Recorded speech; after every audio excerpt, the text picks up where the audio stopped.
Zdravstvo, pravzaprav dostop do zdravstva, vedno aktualna tema, o kateri se bomo danes pogovorili malo širše, pa mogoče tudi malo z drugega kota.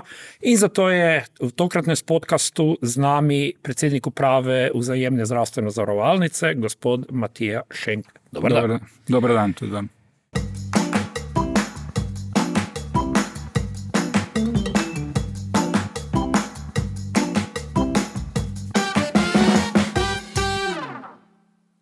Dve najbolj boleči besedi za vsakogar, ki mora poiskati zdravniško oskrbo, čakalne dobe. Kaj je ta fenomen in zakaj nobena vlada tega ne zna rešiti? Ja, razlogov je seveda več. Jaz bom mogoče se bolj osredotočil, kje mi skočimo v ta problem. Drugače pa seveda saj ta vlada je poskušala nekaj narediti, ampak čakalne dobe bistveno se niso skrajšale. Tako da tukaj nas čaka še kar, se mi zdi, kot državo, še kar nekaj dela. Mislim, da je tudi Zavod za zdravstveno zavarovanje Slovenije začel v to smer. Tako da, kljub samo sem optimist. No, čakalne dobe so seveda velika bolečina za tiste, ki čakajo. Ja. Samo včasih morda malo pozabimo, kako dalekosežne posledice to imajo. Ljudje, ki čakajo oskrbo, niso zmožni polno delati, kopičijo se bolniške, kopičijo se odsotnosti. Ogromno je takih posrednih stroškov. Zakaj se to ne reši enkrat za vse čase? Ja. In saj ste že sami namignili, kaj pa vi lahko naredite? Ja, ena od rešitev je zagotovo so dodatna zdravstvena zavarovanja.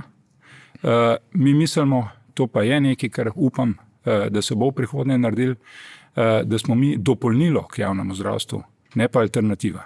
To se mi zdi ključno. Na en bom rekel, dosegljiv stroškovno način priti do hitre, kvalitetne oskrbe. Na ta način bi tudi razbremenili javno zdravstvo. Mislim, da dodatna zdravstvena zavarovanja prav tri mogoče najbolj pereče dele zdravstva nagovarjajo, to so specialisti, diagnostika in potem rehabilitacija. Tako da mislim, da je tudi neka dodana vrednost Vzajemne zdravstvene zavarovalnice ravno v tem, da pravzaprav poskrbimo za pacienta takrat že od začetka do konca, da ga spremljamo celo pot, če smem malo PR-ja narediti tudi za nas.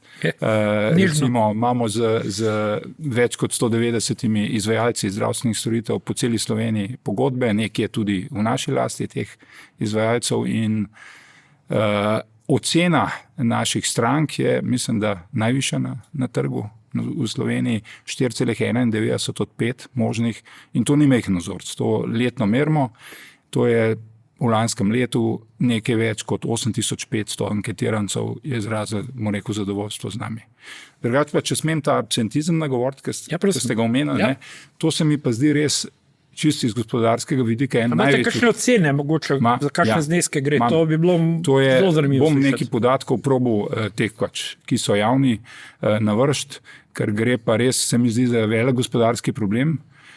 Recimo, meni najbolj osupljiv podatek, to so podatki uradni 24, je, da je 21,6 dni na leto povprečje bolniških na vsakega zaposlenega v Sloveniji. To je praktično en delovni mesec. To je noro. Ja, to je skoraj 20 milijonov delovnih dni, več kot 10,000 bolniških je daljših kot eno leto. In to na koncu po črto prinese v letu 2024, ocena za 2025 je podobna, približno 1,2 milijarde evrov, od tega 700 milijonov približno pade na Zavod za zdravstveno zavarovanje Slovenije, 500, to, kar se pravzaprav ne vidi, jasno, da se vidi, ne, čuti se, ne, pa na delodajalce. No, sem Zavod za zdravstveno zavarovanje, smo mi, ki plačujemo prispevke. Itak, vse to je vse iz iste malhe, ne, tako da ne vem, tukaj je recimo neka rešitev, tudi so kolektivna zdravstvena zavarovanja, mi imamo nekaj več kot 650 podjetij. Mogoče še pridemo do tega, ne? Sem hotel v bistvu nekako priti do tega, da vsaj meni se zdi, da je v družbi premalo zavesti, kako širok problem je to, ne? Da to je družbeni problem, ne? Gospodarski problem, finančni problem, kakorkoli vzamemo. Ni to sam problem ljudi, ki čakajo oskrbo toliko časa. Saj lahko dodam mogoče še. Prosim, ja. Ja, se v bistvu, tako kot ste rekli, ne, to je en res velik problem gospodarski, tudi se mi zdi, da je vedno več v gospodarstvu zavedanja tega problema in gospodarske zbornice so že začele razne okrogle mize in tako naprej, točno okoli absentizma kot tazga. Dobro, da so se spomnili. Ne? Ja, tako kot ste rekli, ne, v bistvu je najprej posameznik, delavec. On, če ne pride na vrsto, ne vem, v 14 dneh, v 14 dneh mesece se pravi, ne, ampak da je tam mesece doma, se njemu zdravstveno stanje slabša. Osebno sem pričal, da zdaj specialistični pregled čakam 2 leta. Tako, no. Ja. In to je potem čakanje, slabšanje zdravstvenega stanja, kar posledično pomeni na drugi strani za delodajalca, da mora dobiti, sploh če gre za neko pomembnejše delovno mesto, da mora dobiti nadomestilo. Tudi vprašanje, kako kvalitetno nadomestilo bo dobil. In kako hitro ga lahko dobi, da dobi nekoga, ki je takoj sposoben, da skoči na to delovno mesto. Ker ta se tudi zaveda, da bo verjetno iz bolniške nekdo nazaj prišel, se pravi, da ga to delovno mesto ne čaka na dolgi rok. Pa mogoče ne bo dal polnega. Ja. In tako dalje. Ne? Da ne govorim čisto o evrih, se pravi, podjetja pač prvih 30 dni pokrijajo 80% plače, potem država skočno, kot ste rekel, to smo i tak mi, od 30 do 90 dneva je nadaljnih 80%, potem pa celo 90% nadomestila. Tako da to so nemala sredstva, jasno tudi neki davčni izpadi.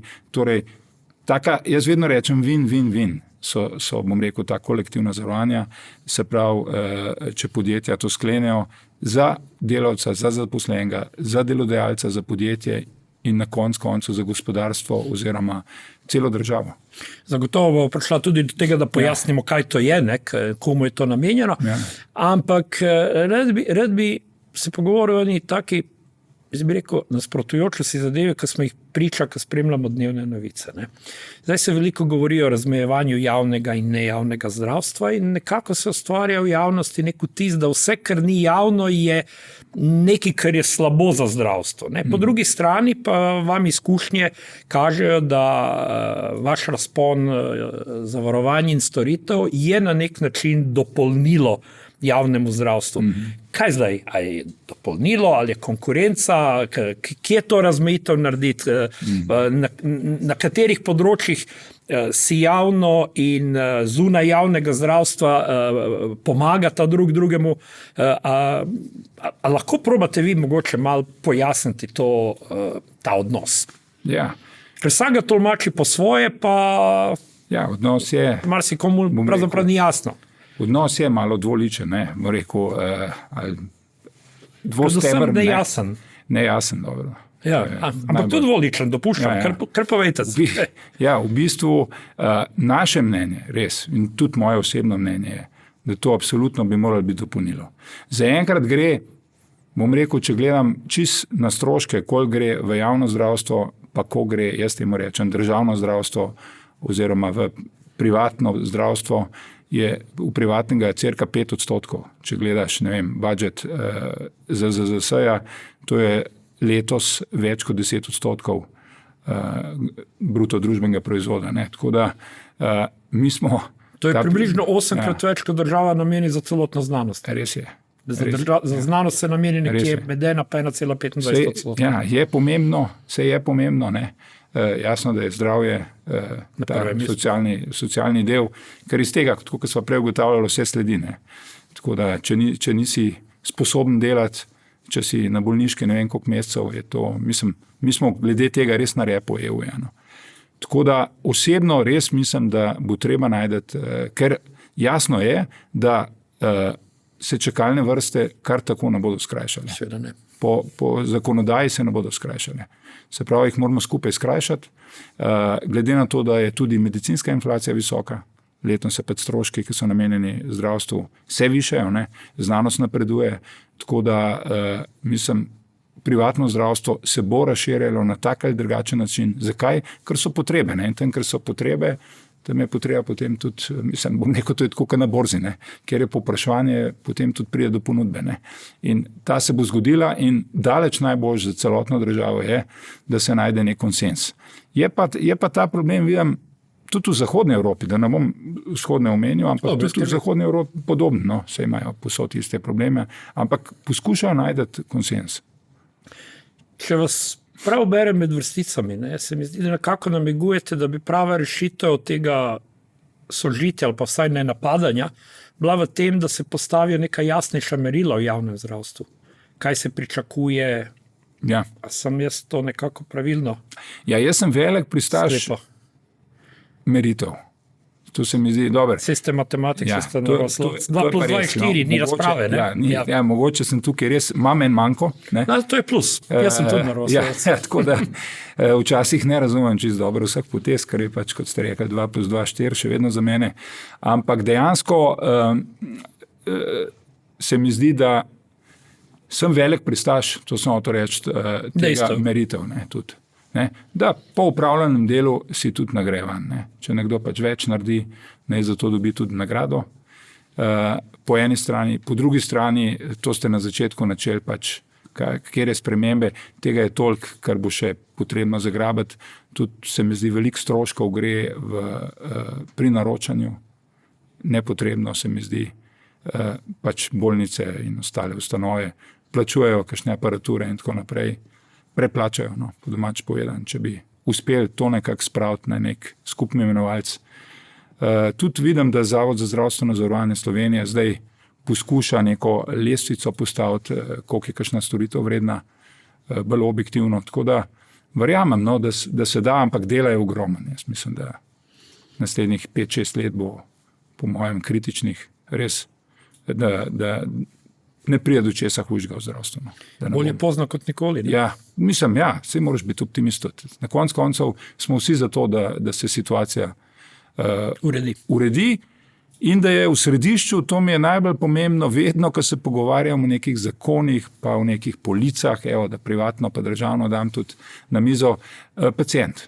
Vedno mora biti fokus pacient. Aha, je to za njega dober, ali ni dober, pa dajmo to tako rešiti, ali mu lahko pomagamo pri poti, ali mu lahko, ne vem, osebno pomagamo in tako naprej. Ne. Se pravi, vedno je nekak prvi razmislek mora biti pacient. Ne. Potem pa ponovadi steče. No, neka pot, kako bi se to dalo rešiti, smo zdaj nakazali, ne, zagotovo se to ne bo zgodilo čez noč, trajalo bo dolgo časa. Kaj narediti zdaj? Povedali ste, vi poskušate nekako pomagati z nekaterimi rešitvami, ki lahko imajo nek kratkotrajni takojšnji učinek. Pri nas je pač, mi smo pač specializirani za zdravstveno zavarovanje, tudi nezgodna, to je naš fokus, pa še en kup drugih, bom rekel, manjših zavarovanj. Nekako pri nas sta, bom rekel, 2 dela. Ena so individualne zdravstvene zavarovanja, drugo so pa kolektivna. In recimo individualna, to se pač vsak posameznik sam odloči. Kot sem rekel, to je stroškovno precej dosegljiva zadeva, niso to neke velike vsote. Medtem ko kolektivna je pa en tak, bom rekel, tudi po mojem družbeno koristna zadeva. To je nekaj, kar je namenjeno delodajalcem. Tako, ja. Kaj jim ponuja, kaj od njih zahteva? Ja, v bistvu ponuja zdravstveno zavarovanje vseh zaposlenih, če delodajalec se pač odloči, da naredi kolektivno zdravstveno polico in na ta način omogoča, da je, to je v bistvu ta največji problem, da pride do diagnoze zelo hitro, da pride do zdravljenja zelo hitro in vrnitev na delovno mesto zelo hitro. Kaj to pomeni? Mi imamo, to lahko povem, mi imamo recimo prvi klic asistenca, cirka dobrih 4000 na mesec imamo klicev, tisti, ki imajo police. O prvem klicu 60 oziroma zadnji podatek 162% že v prvem klicu rešimo. Se pravi, si predstavljate 62%. Ne 162. Ne, 62, pardon. Si predstavljate, vi pokličete, da potrebujete neko storitev zdravstveno, mi dva že po telefonu dogovoriva termin, ne vem, a želite jutri v Kranju ali čez 3 dni v Ljubljani. Online imamo z zdravniki, rezerviramo pač pregled, tako da vi ste pri zdravniku že v 2-3 dneh. Diagnoza se pač postavi in ponavadi je v, ne vem, 14 dneh, če je potreben kakšen operativen poseg, potem rehabilitacija in ste res v najkrajšem možnem času nazaj na delovno mesto. To je rečemo tisto, kar nudi ta polica. Ne. Tako da se mi zdi, delodajalci res opažajo, vsaj s temi, ki smo govorili, se sem rekel, več kot 650 jih imamo trenutno v portfelju, da se je absentizem znižal. Pa to so verjetno taka zavarovanja, ki jih delodajalec lahko kot neke vrste boniteto ponuja svojim zaposlenim. To je pa boniteta, ja. To pa je boniteta, ja. Tako da oni plačajo, delavec mora pa boniteto plačati. Ja. Marsikdo tako razmišlja, pa to naleti na vas, ampak marsikdo razmišlja, že tako plačujem prispevke za javno zdravstvo, pot pa moram še skleniti nek komercialni produkt, da dobim zadovoljivo storitev. Kako odgovorite kakšnemu takemu očitku? Ja, to bi se kar strinjal z njim, ne? Ja. Da pač dvakrat plačuje v bistvu nekaj, kar mu pripada. Je pa res, da Saj dobi? Dobi hitro. No. Bom rekel, ta čas je recimo ena dodana vrednost. Pri nas vse je drugače, javno zdravstvo je za moj okus slovensko zdravstvo eno najboljših. Ne. Ko le prideš na vrsto. Ja, ko le prideš na vrsto. Definitivno. Še eno zadevo se mi zdi, rekli ste, da imate pogodbe s 190 izvajalci zdravstvenih storitev, domnevam, da je to po celi Sloveniji, tako da se recimo ne more zgoditi, kar marsikdo od nas recimo v javnem zdravstvu, ko išče storitev, pa se mora odpraviti na čisto drug konc Slovenije, zato da pride pol leta prej. Se pravi, ponujate.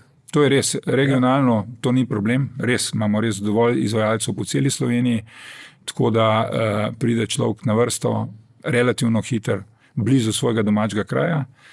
Tudi ne vem, če je potreben kakšen operativni obseg, čeprav jaz osebno bi šel tudi, ne vem, v Mursko Soboto, če imam operacijo, če je nujna operacija in lahko jutri tja prijem na vrsto, ampak v principu bom rekel, vsi v svojem kraju ali pa zelo blizu, zelo hitro na vrsti. Če se mogoče zdaj vrnemo na individualno zavarovanje, katera so v tem trenutku najbolj iskana? Ja, mislim, glede na to, da je naš fokus na zdravstvenih zavarovanjih, da je fokus tudi na nezgodnih zavarovanjih, to je pri nas, bom rekel, vse kar je najbolj pač uporabljeno. Je pa tako, da produkti, ki grejo, oziroma so šli, da bom mogoče za prejšnje leto govoril, so pač zdravstveno zavarovanje tujina. Potovalna. Ja, z asistenco 24/7. To je zelo zanimivo. Vsakič recimo opazimo zelo velik porast pred kakšnimi dopusti novo leto. Sledite ritmom dopustov in potovanj. To je zelo. Vse razumljivo. Pa se bolj odločajo ljudje za priložnost na kratkotrajna ali je precejšen delež letnih zavarovanj? Kakor doja. Mi imamo kar precej letnih, ker je razlika v ceni, če greš na ene dve potovanji, družinsko, pa družinsko. Recimo se splača, da je cela družina zavarovana, pa za celo leto, pa sam podaljšuješ. To je po mojem najbolj ugodno, če kakor toliko potuješ. Recimo ene dvakrat na leto, če greš kaj se smučati, pa še kakšen dopust. Pa na dopust gremo itak vsi, se to pomeni, da greš, ne vem, plavati v Piran. Pa morda pozabljamo, da naprimer na smučanju, če se nekaj zgodi, kakšno helikoptersko reševanje Avstrija, Švica, to je kar drago, je 10-letno družinski proračun lahko strošek. To je kar drago, to so pač cene. Pa že osnovna skrba v kakih Združenih državah Amerike. Ne, Amerika je sploh. Tukaj mislim, da smo vzajemni. Tam se samo $1000 vse meri. Naša zavarovalna vsota, sploh to svetujemo, če res greš v Ameriko, je tudi €1 milijon trenutno. A to je najvišji? To je trenutno najvišji, pri čemer ravno zdaj, tako letno, to spravimo tako 2 do 3 nova produkta vsako leto na trg, tako da letos bomo definitivno to vsoto povišali, bomo podvojili.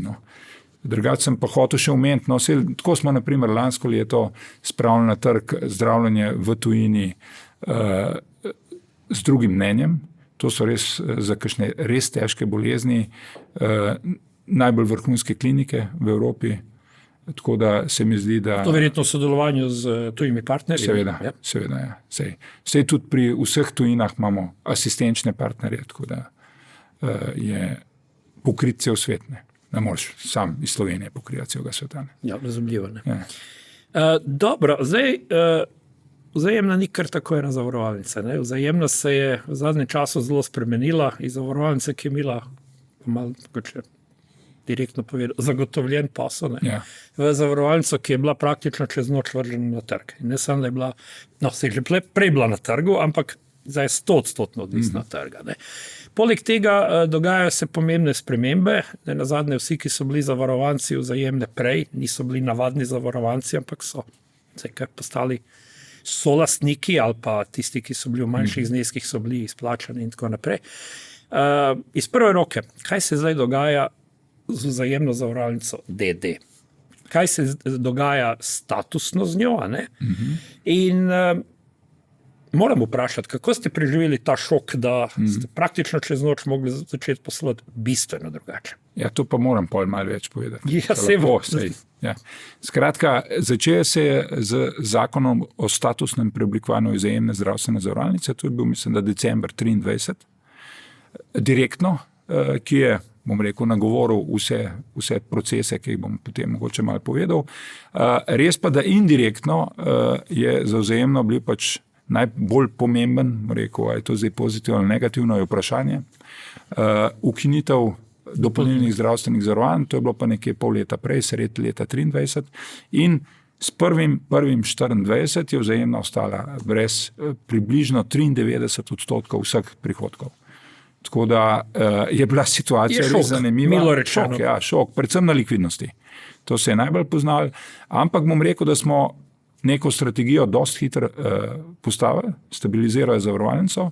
Tukaj mislim, da smo tudi recimo uskladili stroške, da smo se fokusirali na produkte, ki sem jih omenil, se pravi zdravstvena, nezgodna in nekatera druga manjša, ki so dopolnila k tem. Tako da, bom rekel, digitalizacija je bila ekstremno močna v 24, jasno, sledimo ves čas. Vidimo tudi, da so zavarovanci to kar sprejeli. No. Recimo prijave škod so tam že 60% preko interneta. Tako da vidim, da se je to kar dobro prijeli. Tako da nekje konc leta 24 smo imeli nekje bilančne vsote skoraj 120 milijonov evrov, po drugi strani pa več kot 3-kratno kapitalsko ustreznost, 337%, to je res velika številka, ki zagotavlja varnost našim zavarovancem in tudi omogoča dosta ambiciozno strategijo, ki smo si jo nastavili. Tako da, bom rekel, v tem letu, 24, smo na teh zavarovanjih, če jih primerjam z letom poprej, rasli 13,2%, v lanskem letu 13,9%, že skoraj 14%, to so res konkretne rasti. Tako da v letu 25, bom rekel, se pa to preoblikovanje statusno zaključovalo. Julija smo prijavili delniško družbo v sodni register. 1. oktobra smo izdali delnice pri KDD-ju. Od takrat naprej torej lahko delničarji prenesejo na svoj trgovalni račun delnice, če želijo. Potem enkrat bodo to morali narediti. Edino še čakamo zdaj te individualne naložbene račune. Se lahko tudi kaj o tem rečem. Kar sprot, recimo. Recimo, zagotovo bodo poslušalci kaj praktičnega želeli slišati. Tako da... Koliko je trenutno torej delničarjev je preobrazbi? Največji delničar je Zavod za zdravstveno zavarovanje Slovenije, 15,18% delničar. To kapitalu pomeni približno 11,2 milijona. Drugače je pa 444,752 malih delničarjev. Vem točno številko, ker smo se toliko časa s tem ukvarjali, da jo poznam na pamet. Tako da, če lahko samo še mogoče ta del zaključim, statusni, ne. Mi smo potem tudi, tisti teden je bil prvi, 6. do 10. oktober, smo začeli pa malim delničarjem, upravičencem, ne, ki se niso odločili za delnice, ki so imeli to pravico, smo začeli izplačevati sredstva.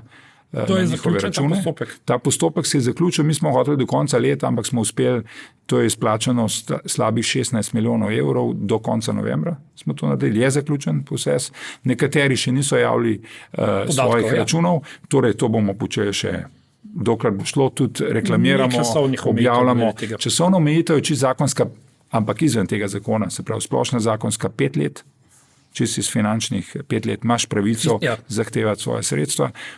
Tako da to je bil ta del. 22. oktobra je bila potem prva skupščina delniške družbe, ki je imenovala tudi 6-članski nadzorni svet in od tega dneva naprej teče 6-mesečni rok, to je pa spet po zakonu o statusnem preoblikovanju Vzajemne, da uvrstimo delnice na borzo. Se pravi, do 22. aprila moramo mi to narediti. Tako da mi smo zdaj skupaj s pomočjo Nove Ljubljanske banke sproducirali prospekt. Ta je šel prejšnji teden, se pravi 8. januarja, na Agencijo za trg vrednostnih papirjev, tako da zdaj čakamo. Prosim? Po blagoslov. Tako, mora dati, ali mora še kaj spremeniti, dodati, ali bo relativno, mi računamo, da bomo potem, ko dobimo to odobritev, šli v javno objavo. tega prospekta, tudi mogoče seznanili javnost, se uskladili z borzo. Tako da jaz računam, da bi morali nekje sredi februarja ali pa mogoče v drugi polovici februarja že biti na borzi, kar pomeni, da morajo delničarji prevzeti svoje delnice nekje do februarja 2028, torej časa je dovolj. Potem grejo pa delnice, ki ne bodo prevzete na KAD, se pravi na kapitalsko družbo, to je tudi po zakonu o statusnem preoblikovanju. Ljudje imajo torej 2 leti časa, če ima kdo trgovalni račun ali pa želi zelo na hitro trgovati že takoj prvi dan s temi delnicami, bo to naredil. Drugače pa po mojem mnenju splača počakati na INR-je, individualne naložbene račune. Predvideno je, da bi 5. marca banke to ponudile. Bodo davčno ugodnejši. Tudi brezplačni za porabnike, sicer z določenimi omejitvami. Ravno, mislim, lahko par besed o tem. Prosim, ja. Zakonodajalec je predvidel, da lahko prvo leto nakupiš s temi sredstvi za 20.000 evrov, naslednja leta za 5.000, pri čemer je odpustek, mislim, da za 5.000 za slovenske delnice še dodatno.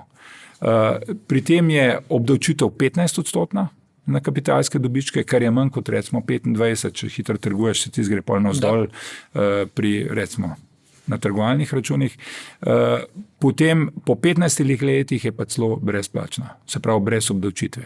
Zakonodajalec je tu zelo lepo naredil ravno za delničarje Vzajemne, da lahko direktno iz fiduciarnega računa, se pravi na KDD-ju, namesto na trgovalni račun prenesejo na INR-je pri bankah. Torej, če vas prav razumem, za nekogar, ki nima nekega namena, potrebe, želje, da bi se intenzivneje ukvarjal s kapitalskimi trgi, ampak je tako nesojeno postal delničar, priporočate, da počakajo te individualne naložbe? Jaz bi počakal. Za tiste, ki so pasivni, da tako rečem. Težko bi rekel, da priporočam. Jaz osebno bi počakal, toliko, da vidim, kakšni so pogoji tudi stroškovni. Bi primerjal, če se mi ne mudi jasno, bi pa če se ne ukvarjate intenzivno s tem. Tisti, ki se ukvarjajo že tako, tisti, ki se ukvarja, boš samo ceno, trgovalne račune že ne vem koliko časa. Ne? Tisti celo mogoče že približno ve, koliko bodo stroški. Jaz ne vem, no. Ampak bodo banke povedale, koliko bodo te stroški in potem primerjaš obe ponudbi, kakšne imam po eni strani na obdavčitvi prednosti, kakšne imam na stroških ali prednosti ali pomanjkljivosti, kakorkoli, in oceniš, po kateri poti se boš odločil. Mi bomo definitivno javnost obveščali preko, tako kot sva midva zdajle, ko bomo vedeli kaj več, predvsem pa preko tudi naše spletne strani. Imamo predvideno od uvrstitve na borzo, da bomo stalno obvestili aktualnosti, kaj narediti, vprašanja Q&A in tako naprej. Tako da priporočam, da ljudje, ki imajo delnice, gledajo od uvrstitve na borzo, da gledajo na našo stran. Vse imamo že zdaj nekaj, ampak bom rekel, vse aktualne stvari, bomo pa res vse, kar je potrebno obveščati. Torej, za dobrih 444,000 novih delničarjev je to zagotovo nekaj. Mislim, da ja. Pravite, vsak bo seveda gledal optimizirati stroške pri tem svojem poslovanju z delnicami. Ena možnost se odpira, o kateri velja premisliti tudi znotraj, bomo rekli, družinskih financ. Ja, res, bil je tudi en zakon, podzakonski akt sprejet, zelo ugodno se mi zdi, da lahko prenesemo svoje delnice na ožje družinske člane. Tukaj so zelo deklarativno dost široko zastavili na starše, na partnerja izven zakonskega ali pa jasno zakonca, na otroke, na vnuke, pravnuke, nečake, brate, sestre, v glavnem lahko z izjavo volje prenesemo svoje delnice, tako da v bistvu ena družina mogoče na ta način stroškovno nekaj pridobi, da ima odprt en trgovalni račun in s prenosom sredstev treba je podpisati izjavo volje, ki jo podpišeta prejemnik in ta, ki prenaša svoje delnice, in to lahko storita ali v upravni enoti vsaki ali pri notarju, kar je sicer povezan s stroški. Jasno, pri Vzajemni, ker gre za naše delničarje, smo v vseh poslovnih enotah to omogočili brezplačno. Pa še enkrat bi povedali vsi tisti, ki so bili upravičeni za gotovinska izplačila, denarna izplačila, pa niso sporočili svojih podatkov, še enkrat jih torej pozivamo. Hvala lepa za to. To je res priložnost, se to počnemo, kjer se le da pošeljete pravilen TRR ali pa sploh, če ga še niste. Po GDPR-ju ne smete vi poizvedovati. Tudi težko, toliko ljudi nagovoriš, sej smo pošiljali, sej smo pošiljali dopise in tako naprej. To tudi niso bili nizki stroški, sploh stroški preoblikovanja so bili kar visoki. Ampak, to lahko uredijo tudi po, ne vem, so obrazci predvideni za to, lahko v poslovalnici, po kontaktnem centru, samo da je. Poslovne enote so, bom rekel, so dobrodošli vedno. Tako da, vi ste omenjali, ne vem, v delničarje, jaz bom rekel, pač, ko bo delnica na borzi, bodo tržni mehanizmi določali vrednosti delnice, na nas pa je. Imate kakšne želje, a imate kakšna pričakovanja? Ja. Seveda, čim više, razumem. Jasno, realno gledano, kam mislite, koliko bo začetna vrednost? Ja, začetna bo pač nominala, to je vsaka delnica 1 evro. Tako. Potem bomo pa videli, kako se bo trg obnašal. Če bo zelo veliko ljudi želeli prodati, pričakujete ta? Jaz upam, da ne. Glede na to, da mislim, res dobro poslujemo, moram reči, poglejte, tako kot sem prej omenil, 93% prihodkov je šlo, osebno pričakujem, da bi morali že v letu 27, se pravi v 3 letih, že poslovati pozitivno, se pravi biti tudi break-even. Tako da verjamem, da bo delnica atraktivna za marsikoga. Mi bomo pač skrbeli, pač zaposleni v Vzajemni, da bomo striktno izvajali poslovni model, ki sem prepričan zagotavlja rast vrednosti zavarovalnice in posledično rast vrednosti za vse deležnike, predvsem seveda delničarje, ali zdajšnje ali bodoče. Tako da verjamem, da zna biti to zanimiv papir. Kot smo že prej namigali, razlika med vami in konkurenco, ki je ponujala dopolnilno zavarovanje, oni so imeli marsikaj drugega, pa še to. Vi ste pravzaprav izhajali iz tega, da ste imeli predvsem dopolnilno zavarovanje, tega tudi teh 93 nekdanjih odstotkov. Pravite, leto 2027 krivulja gre čez nič, tako je. Tako da, mislim, nam je pač iz tega vidika lažje. To je definitivno. Mi smo specializirana zdravstvena zavarovalnica, tudi naša vizija je, da bomo vodilna zdravstvena, da smo vodilna zdravstvena. Pa ostajate samo na tem področju? Zaenkrat definitivno. Bolj razmišljamo o... Ne bo Vzajemna avtomobilov zavarovala po takih stvari? Mislim, da ne. Mogoče na kakšna druga osebna zavarovanja nekje v prihodnosti. Kakšna osebna odgovornost, kaj takega? Mislim, bolj mogoče kakšne življenjska zavarovanja, bolj v tem smislu, ampak to daleč naprej. Posredno vsaj povezano. Vse nezgode so osebna zavarovanja, pa zdravstvo tudi, potem nekako naravno sledijo še ostale zavarovanja. Recimo sploh riziko zavarovanja, se pravi za smrt zavarovanja in tako naprej. Ampak bolj v tem trenutku je v strategiji zapisano, da se začnemo regijsko širiti, to smo tudi mogoče za omeniti.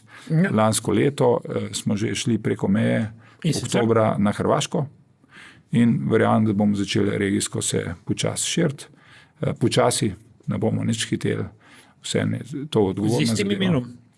Ja, zagotovo. Ime se nam dopade, ker v bistvu nagovarja to vzajemnost, kljub temu, da smo delniška družba. Nekdo reče, da je to lahko paradoks, ampak v bistvu nagovarja to vzajemno, ta risk transfer, ki je v bistvu bistvo zavarovalništva. Vsi skupaj se zavarujemo. Dobro, in potem tisti, ki potrebujejo, dobijo vse je to vzajemno.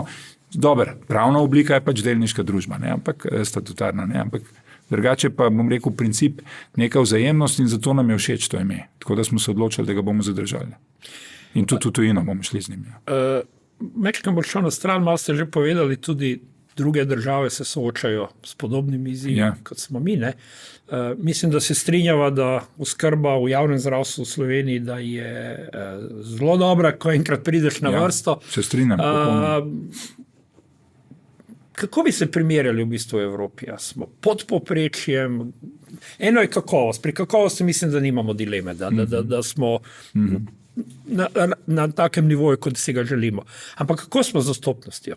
Smo povprečje, pod povprečje? Ja, mislim, absentizem, ki sem ga omenil, ki je nek pokazatelj tega. Ste rekli, da smo kar precej na repu. Pri slabem vrhu. Tako je. Potem, to sva tudi rekla, kvaliteta zdravstva je pri nas res ekstremna, se tudi vidimo. Kakšne so druge čakalne dobe, recimo v javnem zdravstvu? Zelo različno. Sej, recimo ena Avstrija, ki je nek vzor pri teh stvareh in tudi mislim, da so oni, sej imajo tudi neke omejitve, ampak so najdeli nek konsens med javnim pa privatnim. To niso dolge čakalne dobe, odvisno od storitve, so tudi tja do 2 meseca, ampak to je pa to, ne. Niso daljše, ne. Mogoče bi še eno zadevo omenil. Javno zdravstvo pokriva, bom rekel, najširši razpon zdravstvenih storitev, ne. In včasih se tudi slišijo očitki, da kar je zunaj zdravstvenega sistema, se usmerja na storitve, ki so bolj zahtevane ali pa mogoče tudi gospodarske. Skratka, če pogledamo kolektivna individualna zavarovanja, ki jih vi ponujate, a ponujate vse specialiste? Veste kaj, mi pravzaprav res ponujamo vse. Je pa res, da recimo vsi bi imeli dermatologe, vsi bi imeli ortopede, vsi bi imeli ginekologe, splošne zdravnike. Ampak endokrinolog je pa že malo, recimo, naprimer, sem vzel en tak primer. Imate res vse? Imamo v bistvu vse, samo je pa res, da obravnava sama, recimo operativna in tako naprej, se pravi ta terciar, je pa v privatnem zdravstvu še zelo redek. Ja, ker oprema je draga, šolanja so draga. Je to res, ker se pač razvija. To so ene stvari, ki jih lahko samo javno zdravstvo. Jaz ne bi temu rekel, da bi učital to privatnemu zdravstvu. Jasno, da je privatno zdravstvo... prebuja se, nastaja. Počasi si skočilo tam, kjer so pač potrebe. Niso še tam. Definitivno. Jaz lahko mogoče en res zanimiv primer povem. Samo je trg toliko večji, zato je toliko hitreje šlo. To je Poljska. En tak tipičen primer. Sem so štartali z precej nižje pozicije. Precej nižje pozicije. Po drugi strani so pa zanimivi, ker je to pač vse 40 milijonski trg, ne, oziroma še malo več, tako da mislim trg. Tok prebivalstva. Ne. Tako da pri njih je v bistvu, so že klinike privatne tudi za operativne posege. Se že na Hrvaškem recimo vidimo, da je tega precej več. Tudi precej več, se strinjam. Tako da sploh v večjih mestih. Malo odvisen, koliko je velika država, pride pol tudi več tujega kapitala in tako naprej. Pri nas gre mogoče malo bolj počas, ampak sem prepričan, da bo tudi naše privatno zdravstvo do terciarja prišlo prej, slej, do raziskovanja, več do organizacije, to imamo v planu, mi tudi za letos organizacije kakšnih simpozijev in tako. Skratka, zato pravim tudi, kako je pomemben, da nekako skupaj delamo z roko v roki, pa smo spet pri pacientu. Koliko ste pa vi recimo upleteni, koliko sploh imate priložnosti recimo povedati svoje mnenje pri iskanju nekih teh sistemskih rešitev sobivanja? Ja, zdaj, da smo res zelo upleteni, ne moram reči, ampak smo v kontaktu, tudi ne nazadnje je Zavod za zdravstveno zavarovanje Slovenije naš največji delničar. Pa jim ne more biti vseeno, ne? Ni jim vseeno, sigurno. Smo v kontaktu, izmenjujemo mnenja, ampak zakon se pa druge piše, to je pa dejstvo. Ja. Nimamo nekega direktnega dostopa. Imamo indirektne dostope, veliko se pogovarjamo in tako.